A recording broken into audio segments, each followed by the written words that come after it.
Ahaan question द हरिसे by how much would the stopping potential for a given surface go up if the frequency of the incident radiation were to be increased from 4 into 10 to the power 5 hertz to 8 into 10 to the power 15 hertz हाइबने मसिदा हाइजेमु अखोनी stopping potential से हाना 4 into 10 to the power 15 hertz ओइरंबा incident radiation सिदगी क्यामु यामना हिंगतकदगे हाइबने क्या ओइबा मतबदा बागी incident radiation Cina 8 into 10 to the power 15 hertz ओइबा मतबदा अथि माना के पिरमे गखोगी Planck's constant की value पिरमे अदु charge of 1 electron की value पिरमे अदुना अखोइना खंगदोइदी Planck's constant की value जि सिदा चुमदबा value ने असेंबा Planck's constant की value the 6.626 into 10 to the power minus 34 joule second ने अदो अखोइना सिदा क्वेश्चन सिदा पिरमिजे कोइदा अंक होटपा नुंगाइना बगिदमता पिरमबने येंगसिको दोदिया क्वेश्चन सिदा कना कना पिरमे given हायरगा अहान में अखोइना Planck's constant 6.4 into 10 to the power minus 34 joule second पिरमे अदुगा charge of 1 electron 1.6 into 10 to the power minus 19 coulomb पिरमे अदुगा Ahaan बा incident radiation की frequency चे कोइना new one ना कौशलसी मारी 4 into 10 to the power 15 hertz ना पिरमे अदुगा मु अनिसुबा incident radiation की frequency चे Koyna 8 into 10 to the power 15 hertz ना पिरमे को सिसिंग जी पिरमे अदि photosensitive surface हाइबने अदि हारिबा surface की मागी threshold frequency मु लाइगने अदु बुकोइना new node ना कौरसी चे कोइकी threshold frequency दुने यारे को अदि अखोइदा नसाई stopping potential की formula ना with respect to incident radiation की frequency को we have मागी formula से b equal to हायरगा h nu minus nu naught divided by कना e है बने यारबा अने सिदा लइबा nu से कइनो incident radiation की frequency नि अखोइना सिदा nu से nu 1 ओइता रगदी b से b1 ओइता बने को for nu 1 अहानबा frequency जे सिगी मतम सिदा लइबा मागी stopping potential से अखोइना b1 न थोंजलसी अदि h हायरगा nu की Mota nu 1 minus nu naught is the constant ने बंगासागी metal surface तो की am same metal surface ओइ बनी न को for nu 2 अनि सुबह incident radiation की दी b2 equal to h हायरगा nu 2 minus nu naught divided by e अखोइना Pami the increase in stopping potential increase in stopping potential means difference between the two stopping potential ko the increase in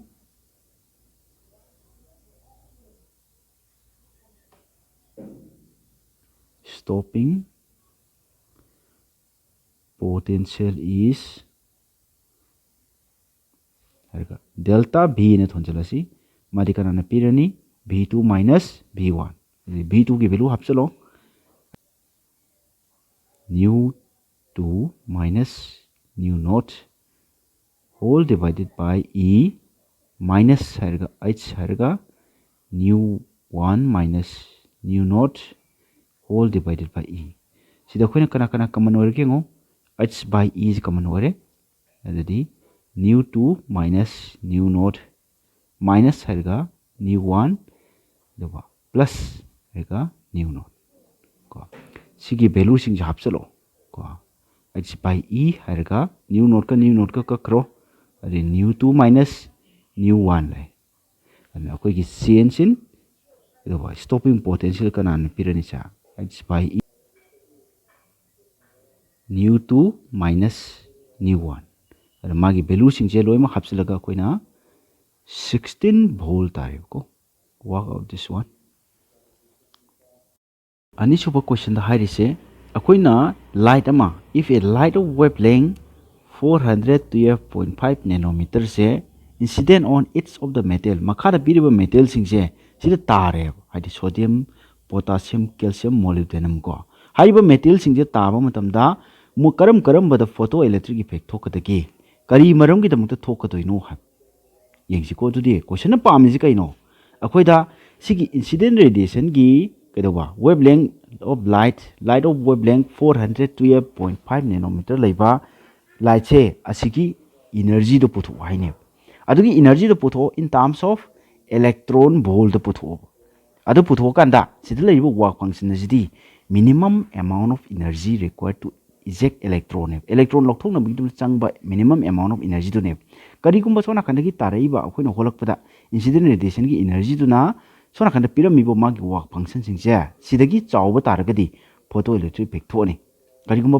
work function jina hena pick kadaba chawba taragana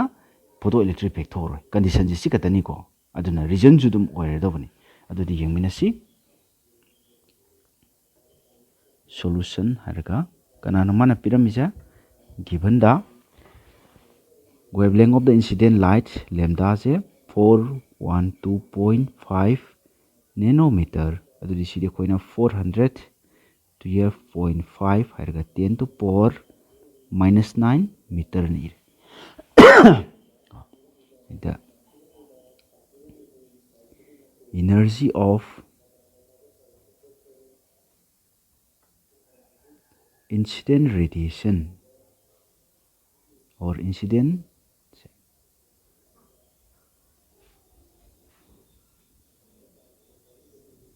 light is E harga kai tarani dadi h c by lambda tar koi h ki value khange c ki value khangabane lambda ki value hapchan birani h ki value di 6.6 into 10 to power minus 34 into c ki value di 3 into 10 to power I whole divided by kana lambda ki value dekho na 412.5 into 10 to power minus 9 ko meter half roisi to 10 to power minus 9 tar adudi siki value je ko solve tawre adura ko na khang doi si kaino 1 electron volt haibse 1.6 into 10 to power minus 19 joule ga manai aduna ko na 1 joule ji kya ga manarani adudi 1 by 1.6 into 10 to power minus 19 electron volt ka sigi value je ko na sida tarakatu je joule ne hariba joule ki value je ko na ne electron volt on to ke hargadi kedoba sida joule ki mahuta kana la ani sa into harga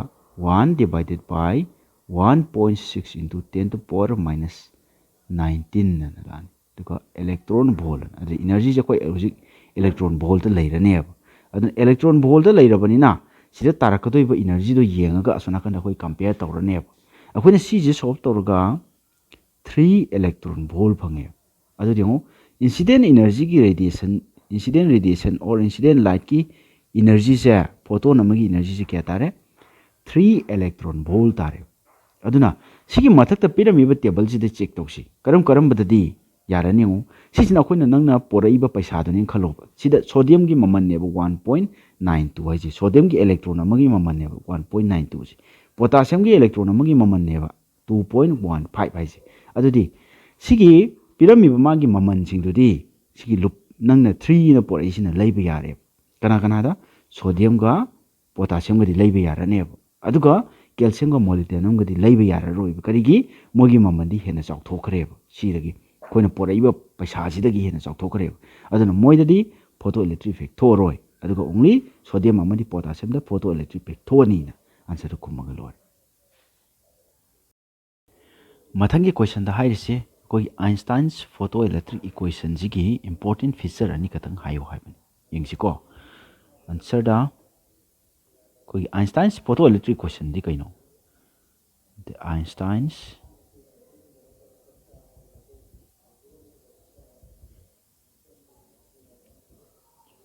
photoelectric equation is kinetic energy maximum kinetic energy cha kanana pireba h nu minus h nu naught haibane sidi akoina kamaina mu semdok pare h kamal lokto ade nu minus nu naught akoina nu sina kaino energy of the frequency of the incident radiation tuni aduga nu naught sina threshold frequency tuni adu targadi kinetic energy haibsidi ngo half mv square haibani kogi kinetic energy kinetic energy haibasida negative oibi yaba tamam ta yaude mass ai koina negative oina lobu yade ko nogi state gi oina adagi velocity ji square gi tamni lakadu se adu negative oina lobu yadre adu positive ngata gi quantity ne adu sona kana leiba Einstein's photoelectric equation ji yengse sida leiba equation ko gi ke max equal to kai hare h nu minus nu naught hai the check to bo matam da sigi tam right side ta leiba tam je negative oiba yade adu right side ta negative oiba yade means kinetic energy negative oiba yade hai bagi ne right side se negative oire gi ke do batai akoi gi laiba nu jiga nu naught jiga mana batare natraga nu jina nu naught gi hena chaw batare sina first feature yaraba adudi akoina electron da karigum akoina nu ki value ji chawri gai kedode ba kinetic energy chawdoi ne sine ba koina kandoi ahan meda kai ne ba nu ga nu naught ka mana bobo yai nu ga nu naught ka je nu naught na aloi chawgadam ni natraga mana gadau ni hai bane ba ahan ba important features magi equation jina tai aduga second important feature hargadi ngasai akoina nu ki value ji chawkhala la ba adu targadi kinetic energy ki value chawrakani ha yari ko na first ta koina haidoi se the frequency of incident radiation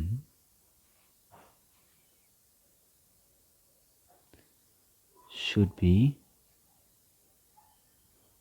equal or greater than the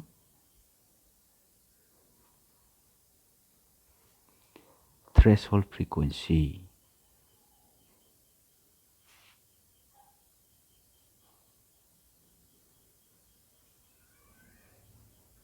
to perform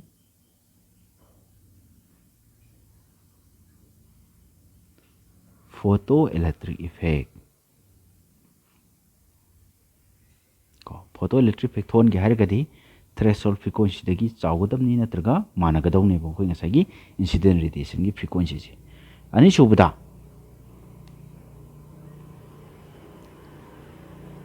greater the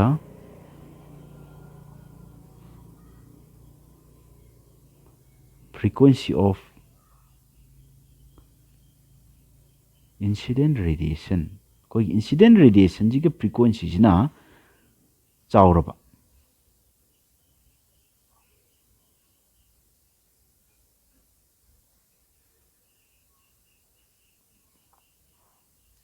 radiation greater will be the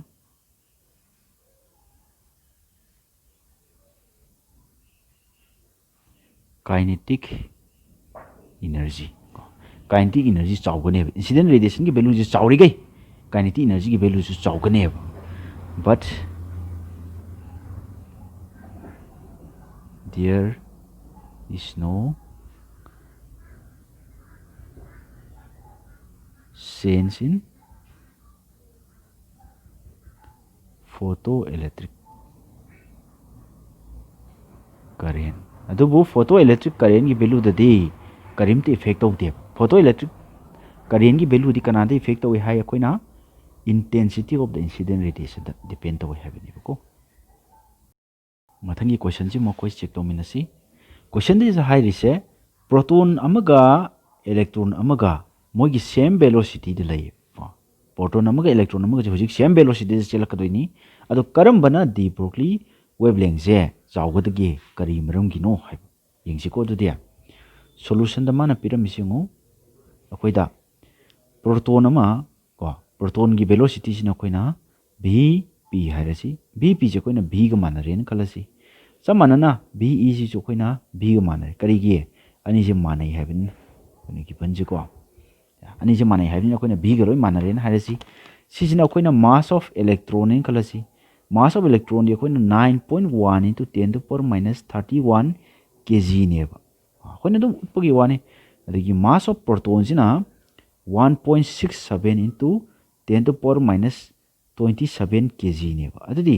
mass of proton ga mass of kadoba electron ga se mass of proton ne chawba hele ba adidi by de Broglie wavelength de Broglie na haibani ko seng bai de kuna dum de Broglie haibo ne de Broglie wavelength or wave equation kai pire lambda equal to h by mv ne pi bane ba koida adudi fourth proton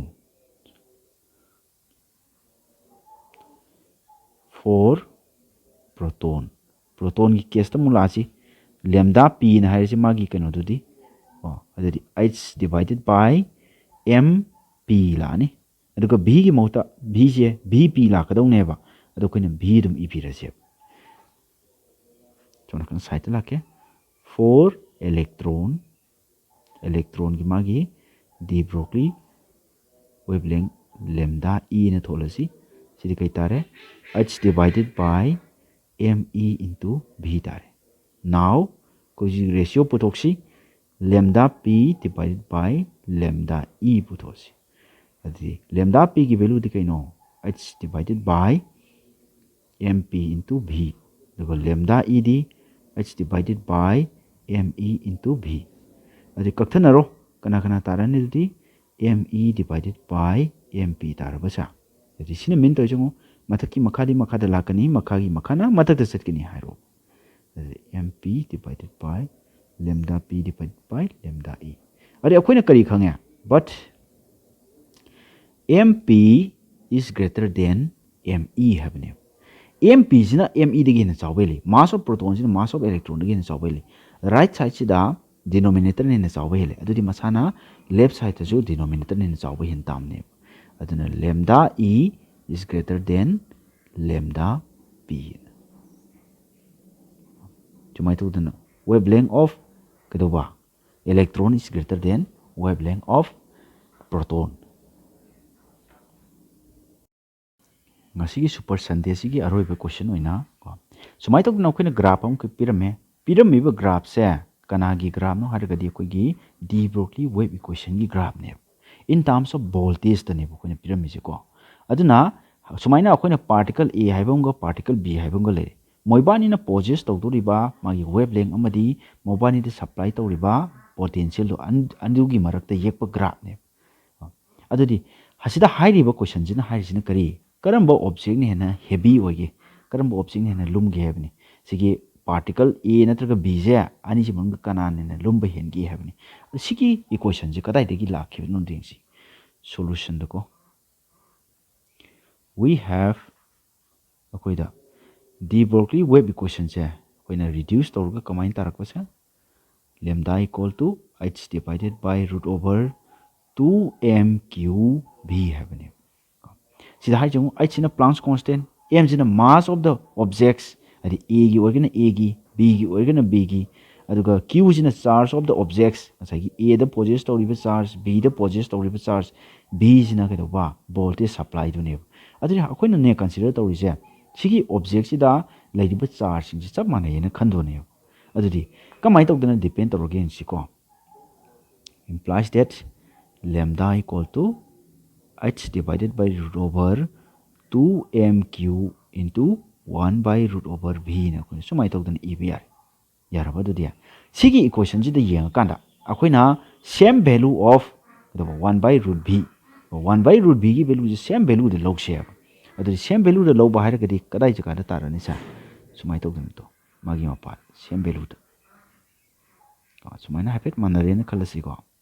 sumai tawdan to sigi mapa ji da hoji yeksel laiba line ji da root over 1 by root over v की value je chap manai si akoina p na haisi lage ko p hariba ma pa sida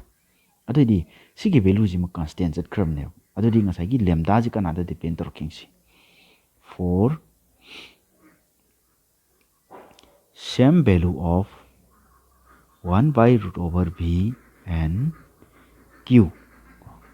lambda is kanada proportion oinaredi 1 by m to the power 1 by 2 the proportion oinare root over m haibani ko adidi sigi p ko bo point sida lambda gi value ji kanana chawrgi ngo lambda chawta di kaigino mass to pick pagine lambda pick targadi mass to chawbagine adidi matang sida lambda ji kanada nen chawre a da ni na chawre b da di ke dore sumai tawduna koina lambda b amadi lambda a na harasi lambda b ga lambda a ga ji kanana chawbe hele lambda a ne chawbe hele lambda a ne chawbe henba means ngasagi mass ji kanana chawdoi ba b ne na chawdoi since lambda a is greater than lambda b therefore mass of particle b is greater than mass of particle a sigi technique si sijina gane ba koina sumai to graph piram targeti ko